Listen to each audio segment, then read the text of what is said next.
Hello, everyone, and thank you for joining us today on the Kristen Weardon Show. I am so happy that you are here along with my guest, Paul Lodato.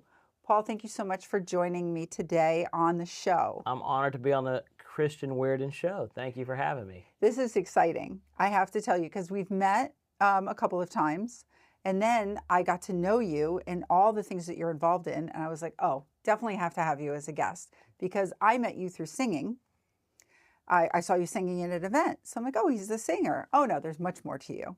So tell me first, how did you get involved in singing? Was it always something you did as a kid or something that you started? Well, it's a or is gift. it just a passion? Well, it's a gift the good Lord gave me, Kristen. What happened is my dad, who died when I was a baby, he played at Juilliard Music School. So he was a world-class violinist, saxophone, piano, and my mom's a great Italian singer from Milano, Italy. And so I had that musical upbringing, and God just gave me a gift. So, I've been singing since I was young. And one time I was at a school assembly, and I was in, I guess, the choir. This was like kindergarten. And there was a lot of us in the class, but I never forget the principal of the school was at this, I don't know if it's a graduation for kindergarten. I think that's what it was. And I'm singing at it, and she says, "Who is that?" She comes and finds me and just yanks me out of the room, handed me a mic. And but then, I played the violin from age 4 to 14, so I had this musical upbringing, but I didn't really sing until junior high, Okay. So how did you go from your singing and then end up in television? That's a pretty loaded question in my journey. Because there's a little bit of a space there. Yeah. I'm sure it has some turns and. Yeah. I think anytime, whether it's a music gift, God gives everybody different gifts. It's finding your gift and learn to flow in it. But in my case, I was 20 years old. I was in Nashville. I was going to study music business and start a record label. And we were going to call it Destiny Records, helping people walk in their destiny. And what happened in my case, I had my feet kicked up at a bachelor's pad. I was 20 years old, and I'm real big about the Bible because that's my journey. God gave me this gift. And so there's a scripture in there that says in 1 Timothy 5:8, if any provides not for their own household and they're able to, they deny the faith and are worse than the infidel. So I look up that word infidel. It means fake, unbeliever, snake in the grass. I'm like, oh, I don't want to be one of those. And I felt the good Lord spoke to my heart and said, go back home, take care of widow mother. I'll raise you up differently and I'll bless it. Now, my old school Italian mama, which you probably know, she's like, you need to get your education. Do not grow up and struggle. I said, Mom, my life's not my own. I'm coming. And so at Christmas season, I just showed up on the porch. My twin was in the Marine Corps. My big brother was off in college. And so I literally walked away from the record industry, never went to college. So I've taken a different journey. But God was faithful and always has been in my life. 7 years, I was there from 1997 all the way till 2004. Wow. And then the good Lord says, go to Florida. I didn't even have a job lined up. And I got invited to sing at a big mega church. And for a big, what they called camp meeting, I went and sang in Tampa. And I was there for almost a year, and I walked in to interview for what I thought was a sales and marketing position at the Christian Television Network headquarters in Clearwater, which was founded in '79, and they hired me in 2005 here in Southwest Florida. Wow. So what an interesting journey from singing in kindergarten all the way through. Now you're in television, film, and in that journey, Kristen, I didn't even know I was going to be doing television, or film. It's just, I learned, there's a scripture that says your gift makes room for you and brings you before great men. I learned the gift of God in me, which was I'm a communicator, and I learned to function in it. And, I believe when you consult your Creator about your journey and your purpose, everyone has a different, calling or purpose to fulfill. And sure, I've been to the School of Hard Knocks, worked on the backside of the desert, and but I've gotten into doors that normally you would have to have a degree or this and that. And I believe it's because I learned to operate in the gift that God put in me. So I love that you are sharing that with our audience today. You're my second guest today, and you're also my second guest that did not go to college, but has also made such a successful path because they've been open to the opportunities, they understand what their gifts are, and they travel in that direction. And I think sometimes we let the outside world tell us what we should do. Yeah. For him, his mother was disappointed he didn't go to college. Obviously, coming from families that maybe didn't go to college, his mom did, but myself, they're a little like, what do you mean you're not going to college? Yeah. Especially that was a thing back then. And that's how it is. And nowadays, you have to really, now there's different like technology schools, or there's different ways that, you got to analyze, okay, if I have a son or a daughter and I'm thinking about going to school, find out what are their giftings, what are their strengths, and then say, okay, would they be better as a car mechanic or as a plumber? You can make a lot of money. You don't have to spend, it's more expensive to go to a 4-year university today than it is to get a trade. And a lot of times, you never use that college degree. I'm not knocking education, because education refines the gift that God put in you. But it's finding that gift and that niche, and then, like they say, find your sweet spot and roll in it. That's what I say. No, I agree with that, because my son didn't want to go to college. I kind of encouraged him, because I don't think he really knew where he wanted to end up. And he started in accounting, and now he's a history major. Wow. Now, I don't know where that's going to lead. He's got a couple of minors, things like that. But he's so passionate about history. And then I find out people like Bill O'Reilly used to be a history teacher. And I'm like, hey, Bill O'Reilly was a history teacher, and he ended up in the news, and now he's written, I don't know, something like 9 or 10 history books based on history. There's a few other people out there that have history degrees or things like that. Brett Baird, I think, is one, or a few other people. I go, you know what? It doesn't matter. Like you said, the education enhances what your gifts are, and sometimes it just takes you a little while to refine into that. Yeah. And either it's the world experience or the education, but you're going to get there. Yeah, and if that's his passion, that's an indication. It's not the end-all, be-all, but it's a clue to your assignment or to your purpose when you have passion for something. Agreed.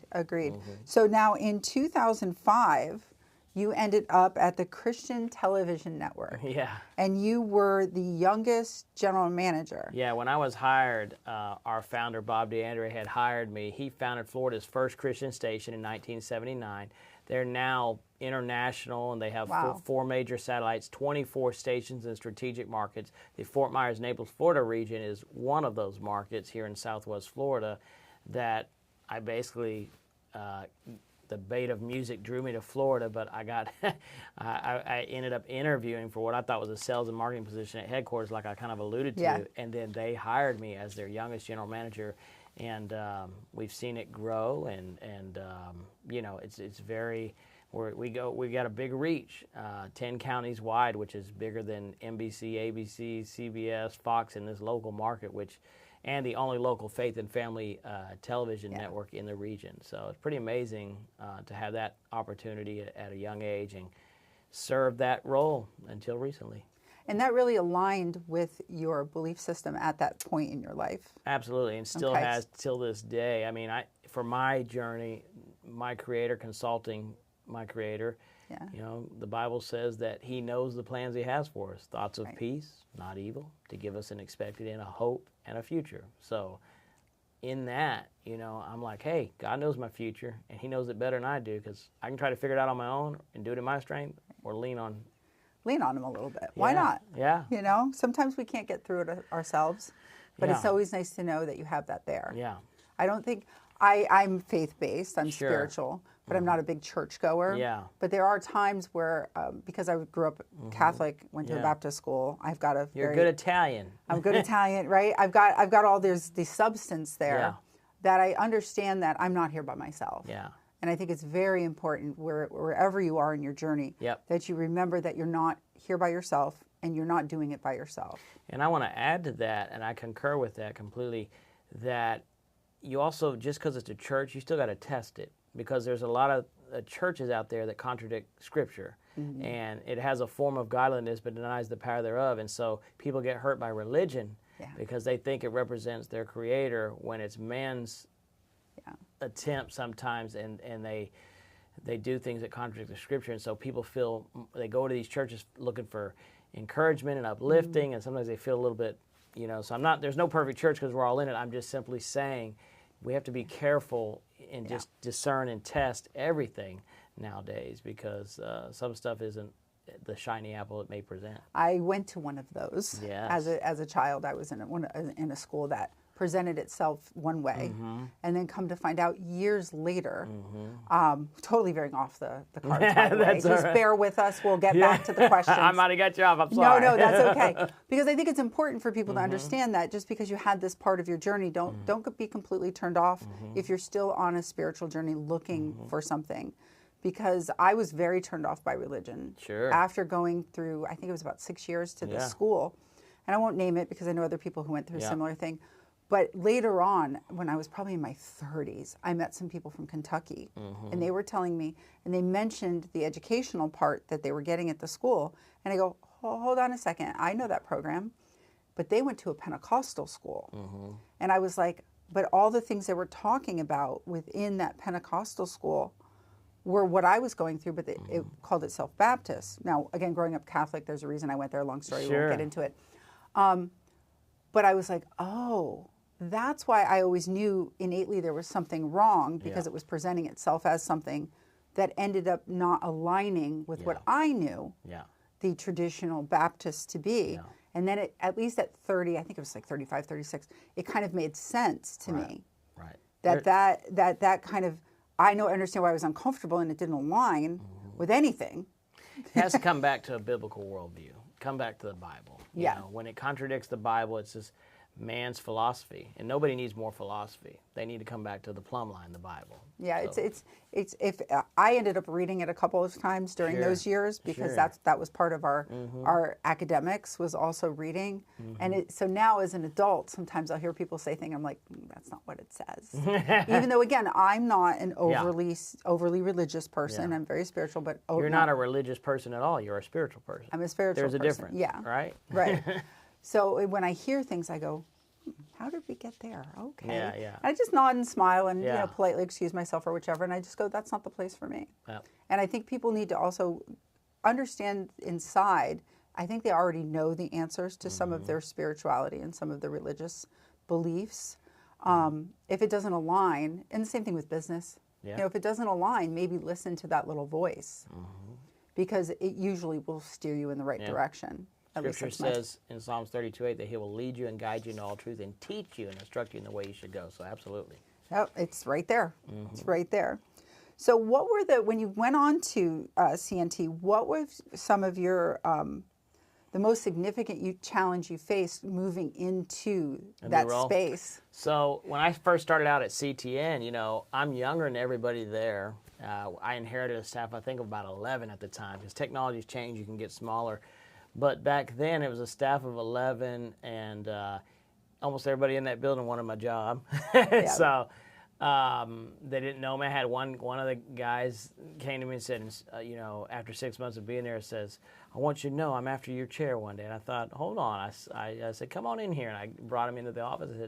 I said, I'm not leaving this assignment until God calls me out of this assignment. I said, you'll leave before I do. And so he worked with me for 7 years. I said, don't ever do that again, or you won't be working here. But, it was funny because I thought that's a little disrespectful. So a big challenge at first was just people getting to know my culture and my approach. I believe you lead by example, but you also speak truth to people, and you work diligent, speak positive, and focus on what you can control. So those are some things. And, again, my dependency on the good Lord, I'm like, hey, you have the right team, and if these people can't see the next level, then you bring the right team around, because I think it's so important that you not only lead by example, but you communicate the vision or the direction. And, hey, if we're all going the same direction, good. If we're not, then you need to evaluate whether you want to be in that vision or not. And so I'm a very loving, gracious person. I believe in giving people second chances and then some, because that's what our Bible does. But I also believe after a while you address things, and so there's course corrections, opportunities for course correction, and if not, then you don't want them to stay in a place where they're frustrated or anything like that. You want to help them find their purpose and their real calling if they're not suited for the vision or the direction you're going. So. Did you find it, being the younger of the group there, that was kind of a challenge, because you're like, okay, this might not be the place for you? No, because I felt, God's calling was there, and after about 3 months, it was like people realized what I was about, and leading by example. I think, real leadership, people will follow that when you see some fruit on the vine, so to speak, when Right, they see how you might be the first to leave and last to leave, or first to show up and last to leave, Right. and those are just examples. Always on time. Oh, he runs a tight ship. He's not going to let anybody clown off. We're going to and I believe in we have a tagline: enjoy life and consider eternity. So we're big about enjoying life. Right. And enjoying the journey. And when you have creatives in the TV space, you got to have time for the creative stuff to happen. But you can't be so, you know what I mean? But a lot of people have stayed with me a long time because my approach to management is this: focus on your strengths. I remember I was being interviewed. They said, "What do you think about management? Have you ever managed?" I said, "No, sir, but I know how to lead people." They said, "Well, what do you think about management?" I said, "Focus on your strengths, staff your weaknesses, and find people that can do it better than you can." Many times people get in a leadership role or position and they don't want to find people that can do it better than they can because they have insecurity. And when you're an insecure person, you tend to be a controlling person. When you're a controlling person, you don't allow people to flourish in their giftings. And so it's very important, I think, in management especially, or in leadership, not only to lead by example, but to find where your niche is and where others are, and then help them. Like there was one guy that came to me, he was in a whole nother department, and I recognized, I said, wait a minute, he has a passion for editing, and he's great with the camera. I sat, he'd only been here about 2 months. I said, what do you like to do in the television space? Well, I like to do this. I said, well, have you ever done any of that? He goes, no, but I own some of my equipment. So he has some consumer-grade equipment that he had invested in at home. I thought, well, if he's willing to do that, he's got a passion, and I realigned him there, and he's been with me, 10 years. So it's listening to the people that work with you also. Yeah, that you it's lead important. and listen. You value your team, not just as a cliche, but you really value their ideas and value your team.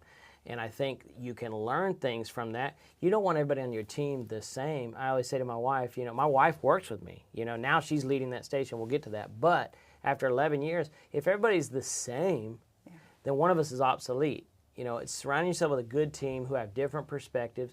Value those perspectives. Doesn't mean you always agree with those perspectives, but you should value those perspectives because everybody brings something to the table and can enhance the direction and the vision. I think it's very important what you just said for our business people out there, or aspiring business people who want to learn more about business or learn more about leadership. Is just because everybody in the room has an idea doesn't mean you have to take all the ideas.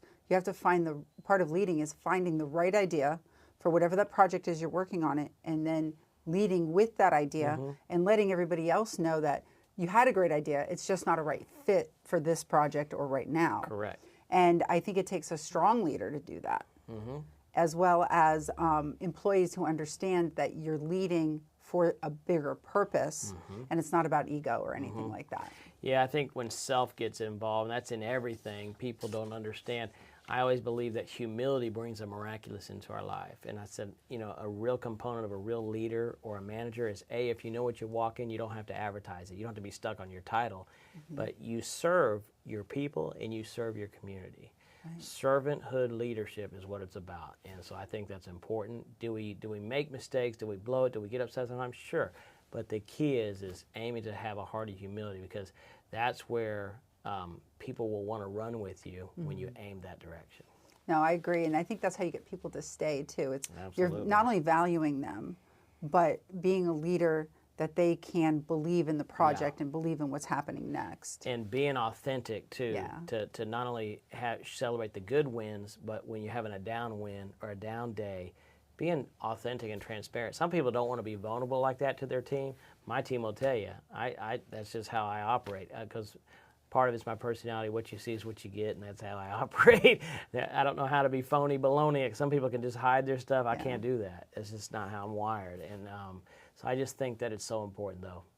I love that we're sharing that, because about if it's not going great, it's okay to share it. Yeah. I will say I've had a few business people on, and we don't really touch on that one too much. Yeah. And I understand that the format of the show doesn't always lend itself there, but I do think it's important if something doesn't go right and you explain it to the team like, oh, well, we know how not to do it. Yeah.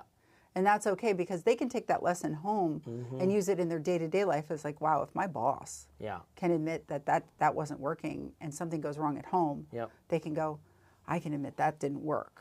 Yeah, or your teammates can say, hey man, the boss is being authentic and transparent. I'm going to open up about something I'm dealing with. So it's going through the struggles together, but also going through the wins together. I think it's important. I think everybody likes to celebrate the wins most. Yeah.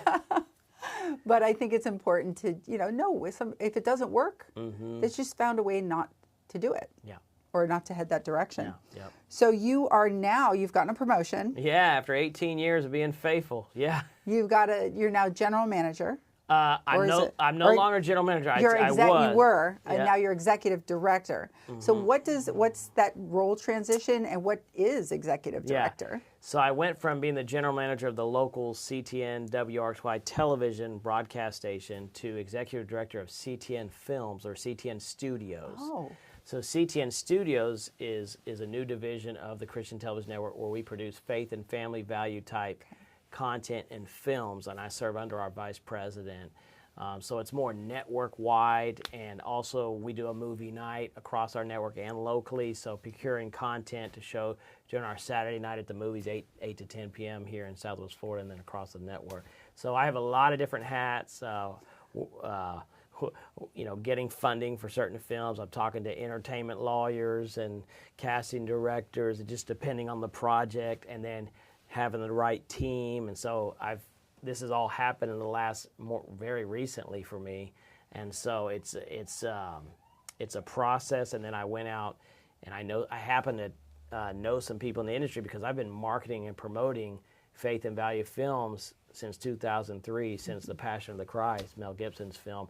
I was part of the church engagement side, grassroots, that Paul Lodato, who was the head of marketing, his organization partnered with the organization I worked with, and they said, hey, I'm from Tulsa, Oklahoma originally. They said, hey, you're one of our best guys. You want to pray about going to Hawaii to promote the Passion of Christ? I said, don't be so spiritual, baby. I don't need to pray about that. Give me a ticket. I'm gone. I went to Honolulu, and had You're like, I'm out of here. Yeah, so I had that privilege. It was pretty cool to do that. But I didn't know that God was training me for something I couldn't see.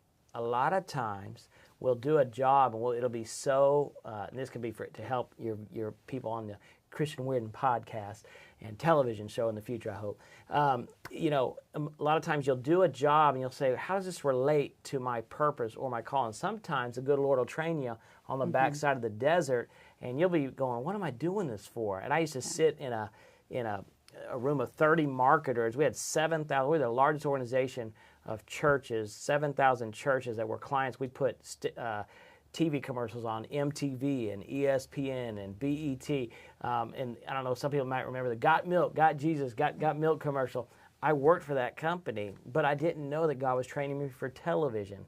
I went from banking, and even from before that, I was mowing yards at 12, doing anything I could to support my work, fast food, the School of Hard Knocks, and going through things. But I like to say training for reigning. So a lot of times you'll work a vocation, or you'll work in a field, and they see you on TV, they see you doing film, but they don't know your journey.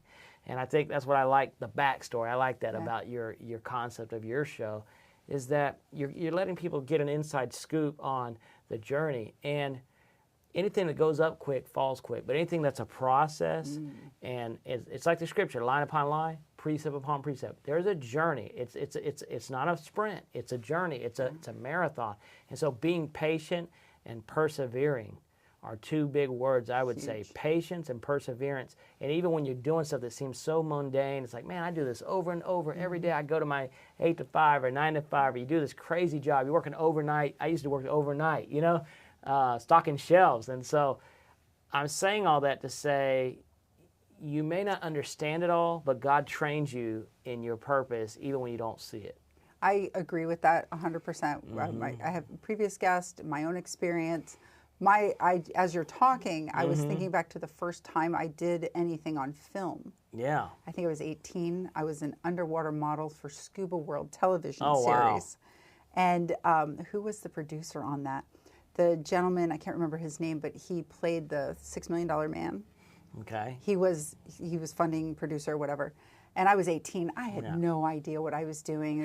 And then they had me do something for ESPN once. And of course, I was not ready, obviously. Right. And then I did again for hurricanes. I was going around asking people questions, seeing what they need. And I said, well, let me film this, right? Yeah. I had no idea that it wasn't talking about the hurricane. I became like, for a while there, the hurricane girl. It wasn't talking about the hurricane. It was getting stories from people, getting what was going on in their life, how they got there. And then this idea here. You're doing it now. And I'm doing it now. We'll see where it goes. love Everybody it. out there is going to love it, right? Hey, You're all like gonna... it, share it, tell your in-laws, tell your outlaws, I like to Everybody, say. And, everybody. Yeah, you know, and that's the thing. You just hit on something. You weren't ready yet. No. You know, had I signed that record deal, there were some possibilities there, or done that music scholarship, that would have been great. It's noble, it's good, but I wasn't ready to be poured out across the country in that direction. So I think it's very important to understand your identity and your purpose, and then go from there. And yeah. I was going to ask how your personal faith and values play in your professional life. You can already see that. But I think we've definitely covered that. And I like, though, that it's... That's in everything in my life. In everything, right? And I like that we can see that. For some people, you can't see where they stand in life. Thank you. Yeah. And I think there's a fear around faith. Yeah. I don't know if it's media. I don't know if it's just we've stepped away in school. People just don't want to talk about their faith. That's a good point. My friend Devon Franklin, he was a big Sony executive. Did the Karate. He worked with Will Smith for many years. Did the Karate Kid remake in China. Did Jump in the Broom, Pursuit of Happiness, Miracles from Heaven, Heaven is for Real. Those are just some off the top of my head. He's done a lot more. He just signed a three-part series. I just met with him in California. I haven't seen him in years. He came here for me. You know, he wrote a book called Produced by Faith. Now, everybody in the industry is like, what are you doing writing this book in Hollywood? You're like the top, you know, creme de la creme, and he has been involved in a lot of projects, and I just named a few. But all that to say, you know, if you are authentic in your faith and not beating people over the head with the Bible, but just saying, here's who this is who I am. I live this out because it's real in my life, you know. And like you said, people can see it. You don't have to preach at them or preach, you know. It's just something that flows out of you because it's something you live. Are we perfect? No, there's only one man that was perfect, Jesus, you know. But I aim because I know where he brought me from. I mean, coming from, you know, nothing, you know what I mean? But God has a way using what they call the foolish things of this world to confound the wisdom of man. I may not have more degrees than a thermometer, but one thing I know is I know my calling, I know my purpose, and I know who I am in God because God gave that to me. Right. That's why I always say to people, consult your Creator. When you're struggling with your purpose and your identity and trying to figure out, well, have you ever thought about maybe my Creator is who I need to be talking to and find out what is it with my life? Because sometimes we struggle with it. Even people that are much older, they go through life and they're unfulfilled because they don't have a sense of their destiny or their purpose. And we know in part, we see in part, and everything trains you in the trenches, so to speak. But when you have a sense of your direction, you can then go, you know. I think the path is much smoother, too.